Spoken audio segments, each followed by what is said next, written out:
हाय दोस्तों, तो नमस्कार। सबको जानना था टीए की भर्ती के बारे में कि जो इतनी सारी नोटिफिकेशंस आ रही हैं, क्या ये रियल भी है या फेक है।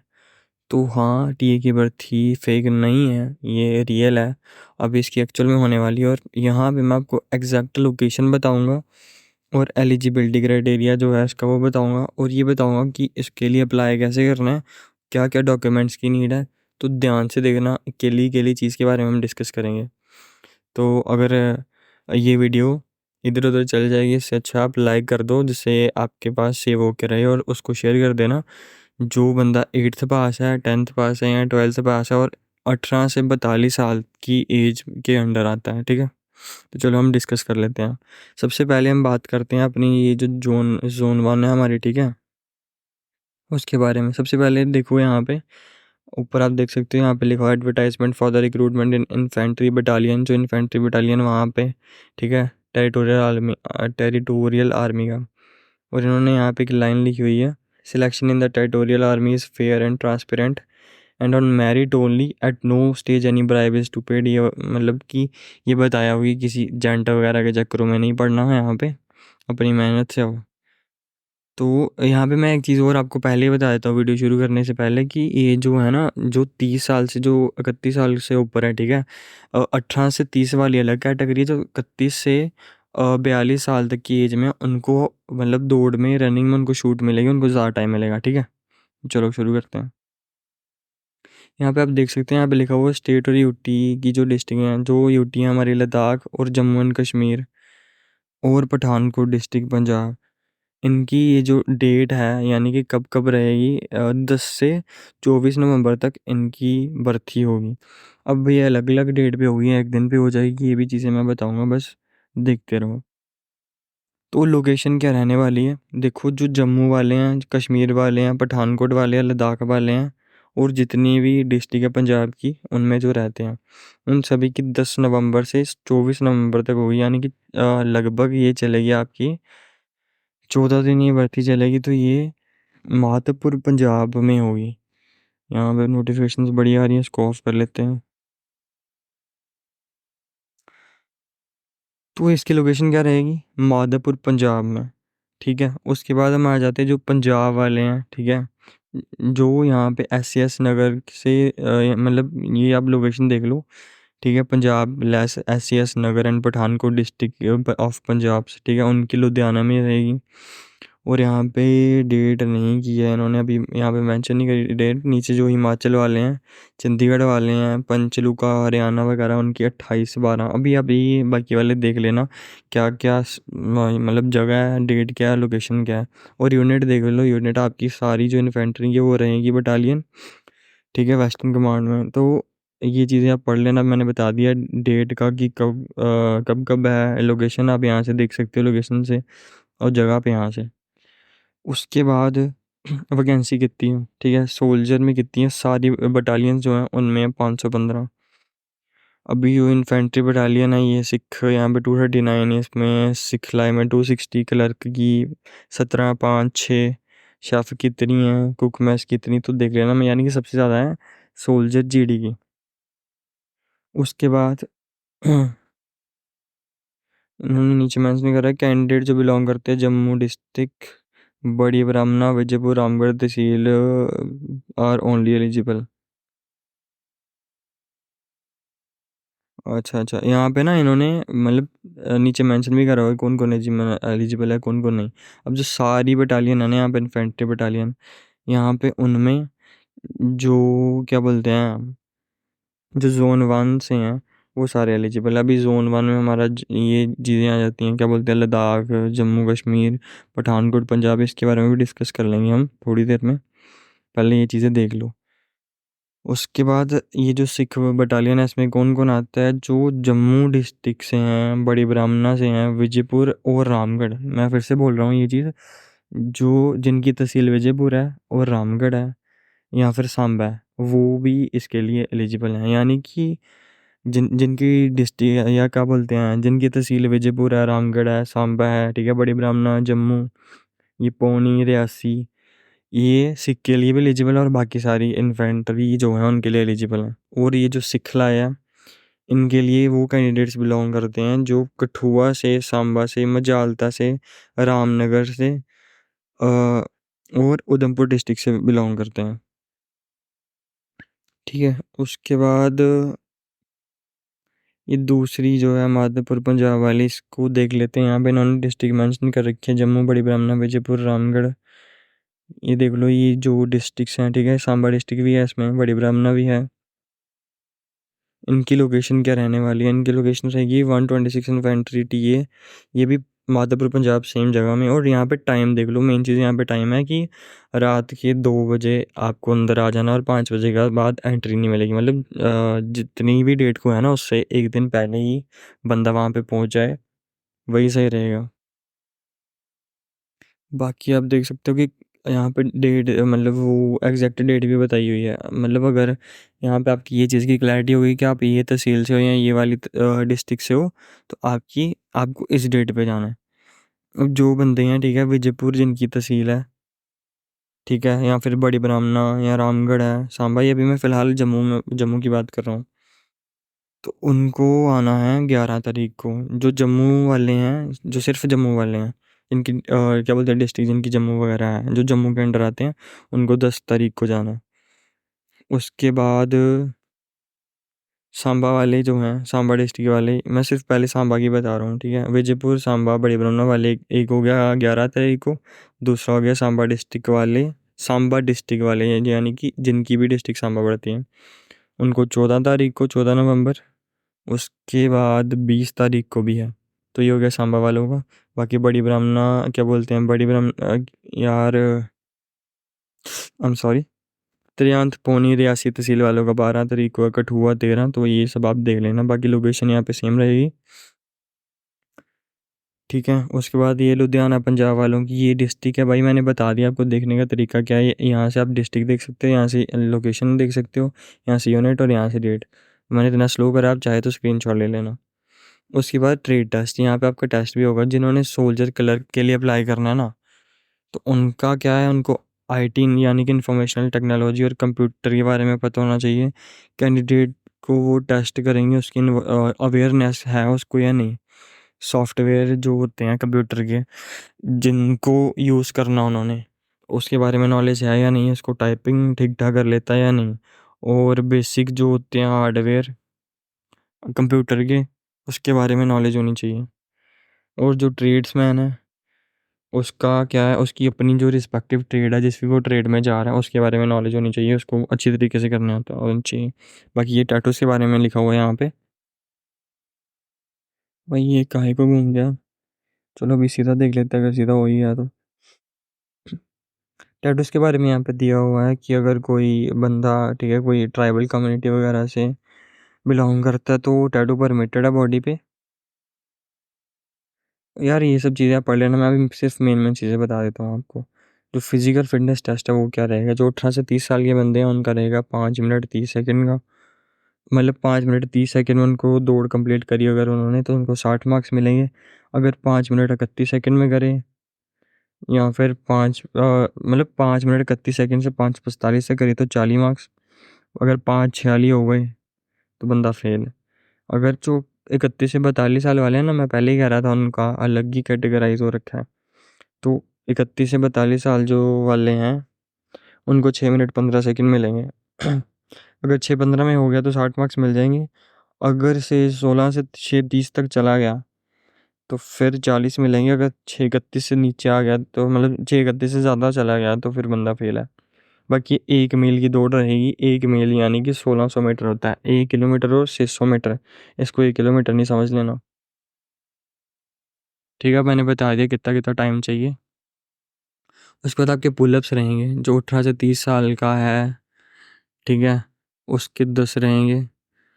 और अगर उसने 10 निकाल लिए, या फिर 10 से ज़्यादा भी जा सकते हैं, वो 15 तक जा सकते हैं। ठीक है, 15 से ज़्यादा नहीं लेते। अगर 10 या 10 से ज़्यादा निकाल दिए तो 40 मार्क्स, 9 निकाले तो 33 मार्क्स, 8 तो 27, 7 तो 21, 6 तो 16। अगर 5 से भी कम निकाले तो फिर बंदा फेल। 5 भी निकाले तो फेल। उसके बाद 31 से 42 साल तक के लिए क्या है, अगर 9 बंदे ने निकाल लिए तो क्या है, उसको 40 मार्क्स मिल जाएंगे। 8 है 33। ये सब पढ़ लेना यार यहाँ पे। आपको पता तो चल ही गया कैसे पढ़ना है इसको पुलअप्स को। बाकी बैलेंस करना है और एक 9 फीट का खड्डा होगा, उसमें क्या करना है, यहाँ पे क्वालिफाइंग टेस्ट रहेगा और इसमें कोई भी मार्क्स आपको नहीं मिलेंगे, ये बस क्वालिफाइंग होगा, इसको आपने क्वालिफाई करना है। 9 फीट का खड्डा होगा, उसको पार करना है, ठीक है। जो सोल्जर क्लर्क के लिए अप्लाई कर रहे हैं ना, इस क्लर्क के लिए, ठीक है, उनको क्या है, 1 मील यानी कि 1600 मीटर की उनकी रनिंग रहेगी, पुलअप्स रहेंगे और पुलअप से भी क्वालिफाइंग होंगे, उसके उनको कोई मार्क्स नहीं मिलेंगे, बस क्वालिफाई करना है। अगर 10 डंडे लगाने हैं तो 10 डंडे लगाने हैं। और उनका ये वाला कोई नहीं रहेगा, ये खड्डा खुड्डा वाला काम नहीं है उनका किनका, जो कलर के लिए अप्लाई कर रहे हैं। बाकी रिटन टेस्ट होगा, जो फिजिकल और मेडिकल क्वालिफाई कर लेंगे उनको रिटन क्या बोलते हैं, उनको रिटन एग्जामिनेशन के लिए जाना पड़ेगा, और आपका जो एग्ज़ाम रहेगा वो बाईलैंग्वेज रहेगा, इंग्लिश और हिंदी दोनों में होगा।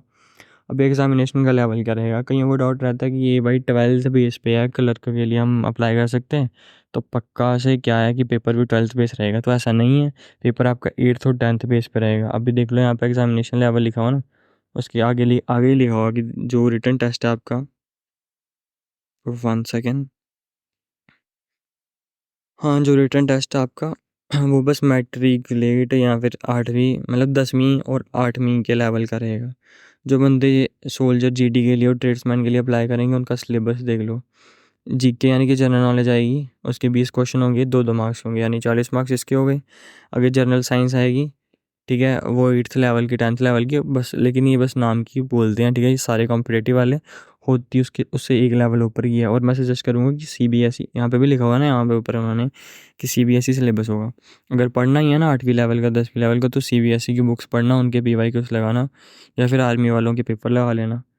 अब भी तो वैसे बड़े ईजी आते हैं पेपर आर्मी वालों के, तो 10th और 8th की बुक्स पढ़ लेना, वो ज़्यादा बेनिफिशियल रहेंगी। उसके अलावा हमारे पास नोट्स है, अगर आपको कोई आपत्ति ना हो तो आप हमसे नोट्स परचेज़ कर सकते हैं, ठीक है।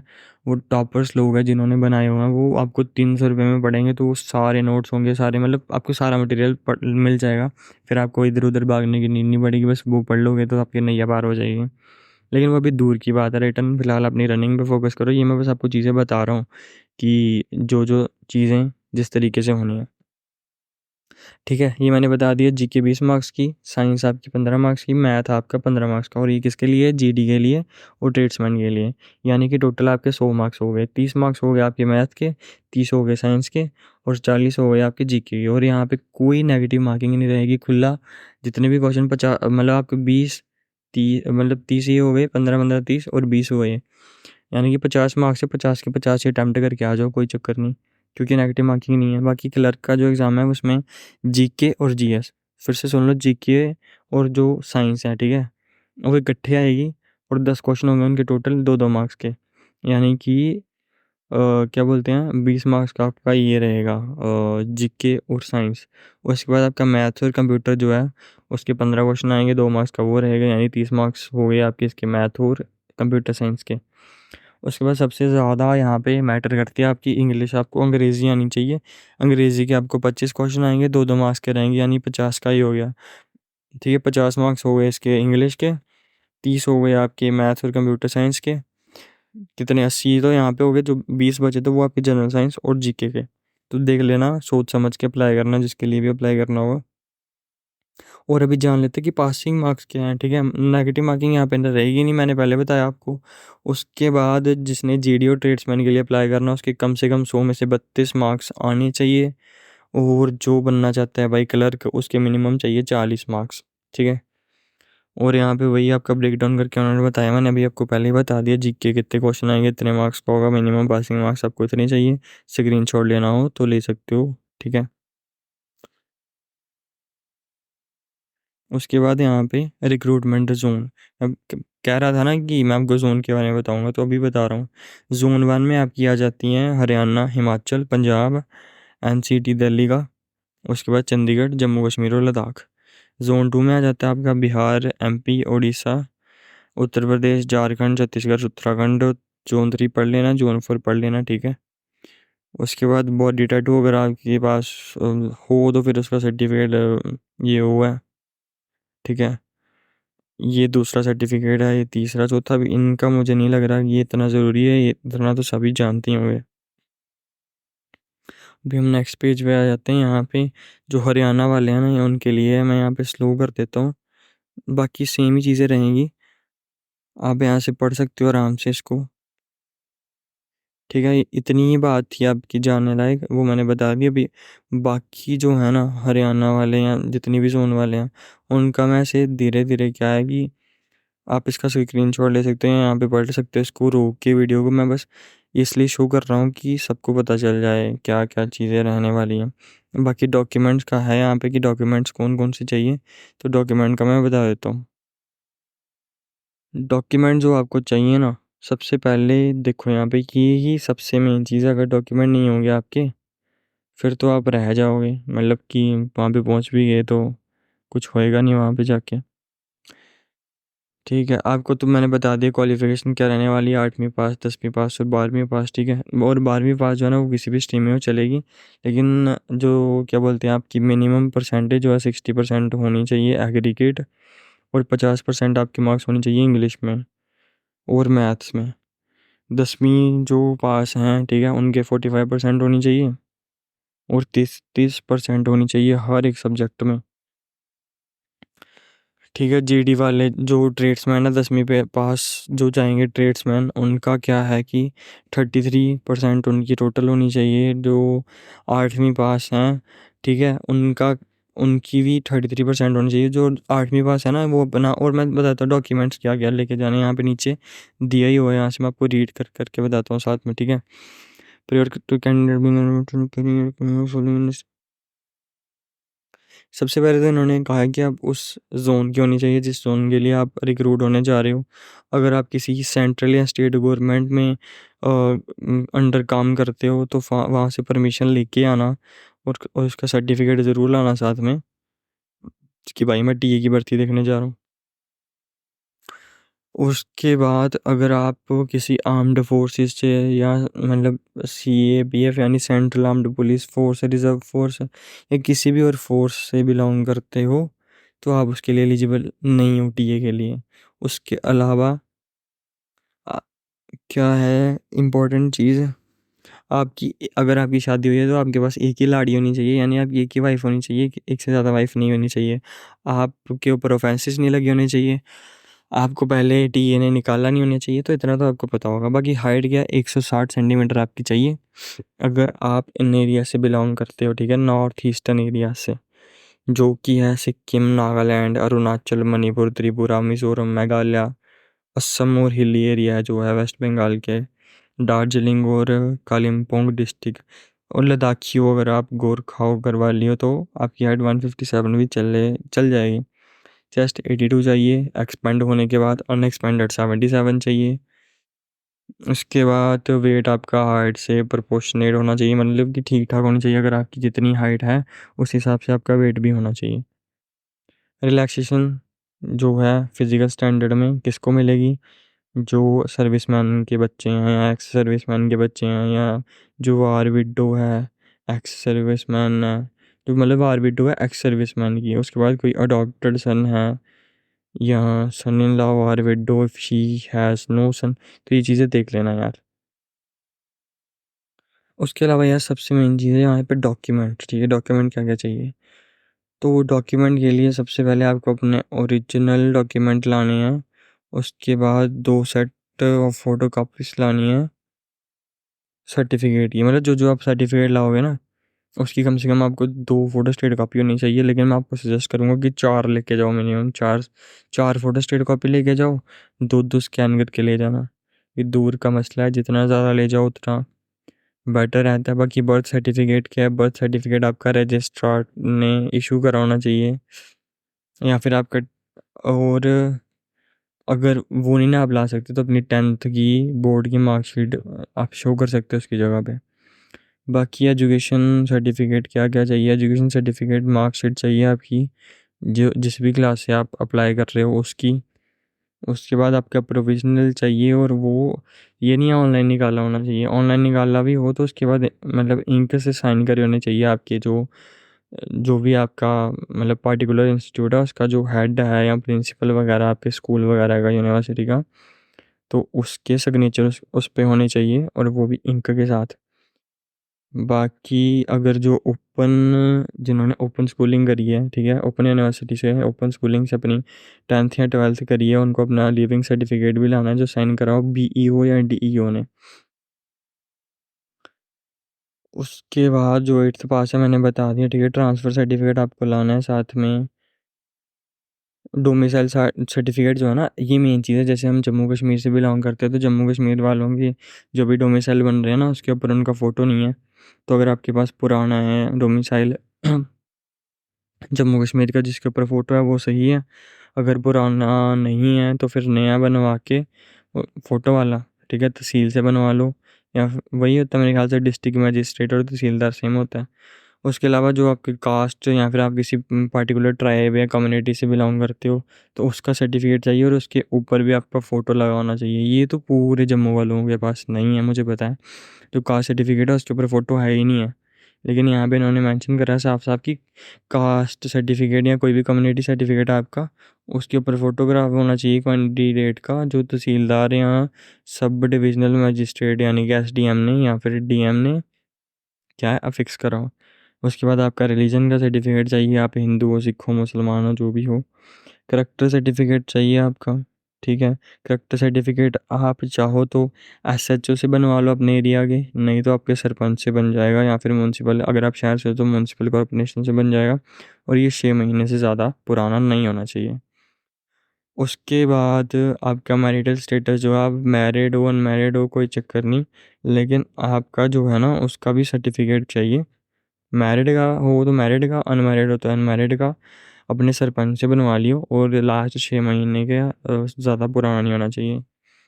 उसके बाद रिलेशनशिप सर्टिफिकेट चाहिए, और ये बस उनके लिए है जो जिनके माता पिता जो हैं क्या बोलते हैं वो सोल्जर हैं या एक्स सर्विस मैन है, या वो बच्चा है क्या बोलते हैं विडो का, या फिर सन ऑफ वार विडो है, तो उनको ही रिलेशनशिप की ज़रूरत है।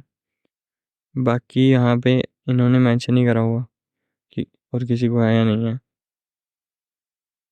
उसके बाद स्पोर्ट सर्टिफिकेट, अगर किसी कैंडिडेट के पास नेशनल या स्टेट स्पोर्ट सर्टिफिकेट है, जिसको नेशनल या स्टेट अथॉरिटीज से मिला है, जहाँ जिसने रिप्रेजेंट करा इंडिया को इंटरनेशनल लेवल पे या फिर स्टेट को किसी जूनियर या सीनियर लेवल पे, उसके बाद यहाँ डिस्ट्रिक्ट को करा है या फिर स्टेट स्कूल टीम में उसने पार्टिसिपेट करा है वगैरह वगैरह, या फिर कुछ और, ठीक है, स्पोर्ट्स से रिलेटेड, तो वो भी अपना सर्टिफिकेट ज़रूर लाना साथ में। आपका पैन कार्ड और आधार कार्ड इन्होंने वही मैंडेटरी बोला है।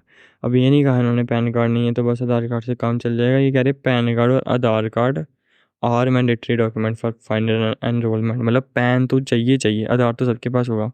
अब जिनके पास है पैन तो वो तो बड़ी अच्छी बात है, जिनके पास नहीं है वो हमें नीचे कमेंट कर दो, हम आपको बता देंगे कि किस तरह कैसे आपको पैन बनाना है, नहीं तो हम ही बना के दे देंगे आपको पैन कार्ड, उसकी आप चिंता ना करो। और इसके बाद फ़ोटोग्राफ है यार, इन्होंने मुझे लग रहा है इन्होंने एल्बम बनानी है आपकी पूरी शादी वाली, क्योंकि ये कह रहे हैं कि कम से कम 20 कॉपीज आपकी चाहिए, ठीक है, पासपोर्ट साइज़, अच्छी क्वालिटी की होनी चाहिए। और मतलब कि फ़ोटोग्राफ का जो पेपर है उसके ऊपर होना चाहिए, बैकग्राउंड वाइट होना चाहिए। इतनी छोटी छोटी चीज़ें बता रहा हूँ मैं, ऐसा कोई नहीं बताता, ठीक है। पूरे यूट्यूब पे जाकर देख लो, अगर किसी ने बताई हो तो बात करना। ये वीडियो बेशक थोड़ी सी लंबी चले जाएगी, लेकिन काम की चीज़ जो है ना वो एक नहीं छूटने दूंगा मैं यहाँ पे, ठीक है। 20 कॉपीज़ चाहिए, क्या बोलते हैं इसकी, फ़ोटोग्राफ की यार, आपके फ़ोटोग्राफ की 20 कॉपीज़ होनी चाहिए, और वो 3 महीने से ज़्यादा पुरानी नहीं होनी चाहिए। और कंप्यूटराइज्ड जो होती हैं फ़ोटोकॉपी, या फिर शार्प्ड होते हैं ना आजकल, मतलब फेस जो हैं कर देते हैं इसके उसके, तो वो नहीं होना चाहिए। यहाँ पे इन्होंने साफ लिखा है नॉट बी एक्सेप्टेड। आप अपनी असली वाली शक्ल का फ़ोटो खिंचवाओ, पीछे बैकग्राउंड लगाओ वाइट, उसका बनवा के तो कर लो। और फोटोग्राफ भी आप हमसे मतलब बनवा सकते हो, मैं एडवर्टाइजमेंट नहीं बोलता करना वैसे। तो ये हमारा हो गया इंपॉर्टेंट इंपॉर्टेंट चीज़ें हमारी ऑलमोस्ट सारी कवर। उसके बाद जो है इन्होंने कहा है कि important points for the candidate. मैं सच बता रही हूँ मैंने पहले नहीं पढ़ा, लेकिन अभी पढ़ देता हूँ। यहाँ पे इन्होंने कहा है इंपॉर्टेंट पॉइंट है कैंडिडेट के लिए। तो क्या है कि टीए जो है प्योरली वॉलंटरी ऑर्गेनाइजेशन है।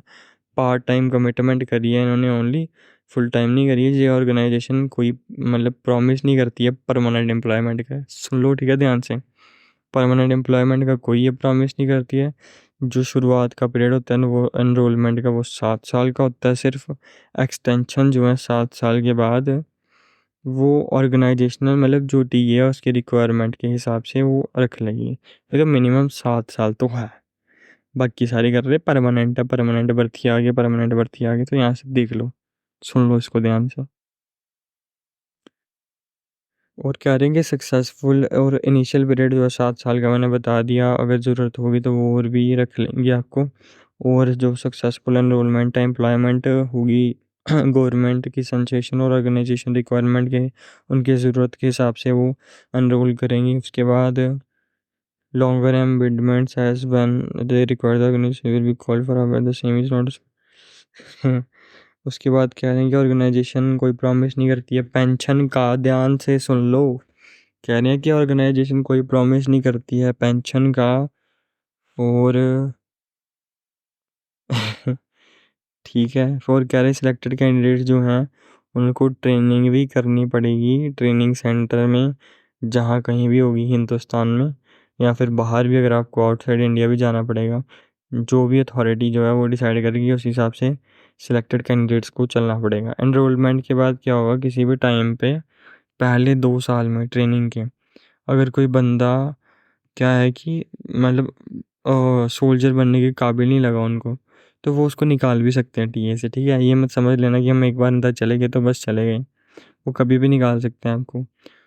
इसलिए कहते थे भाई कि आर्मी इंडियन आर्मी है, सभी लोग उसी में जाना चाहते थे, लेकिन अग्निवीर बना दी, फिर क्या करना। उसके बाद कैंडिडेट्स की जब सक्सेसफुल एनरोलमेंट हो जाएगी टीए में, और जी होगी टीए एक्ट 1948 के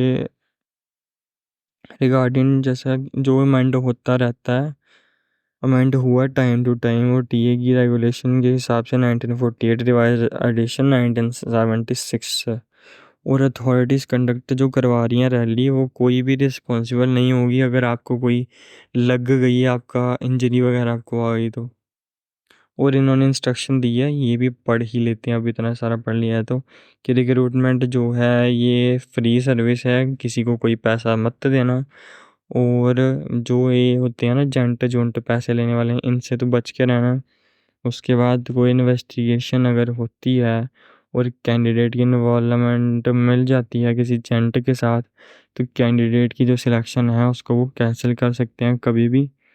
उसके बाद ये कह रहे हैं कि फालतू का लिखना सर्टिफिकेट में एक्सेप्टेबल नहीं है, जितनी जानकारी है बस उतनी से लिख के आ जाना।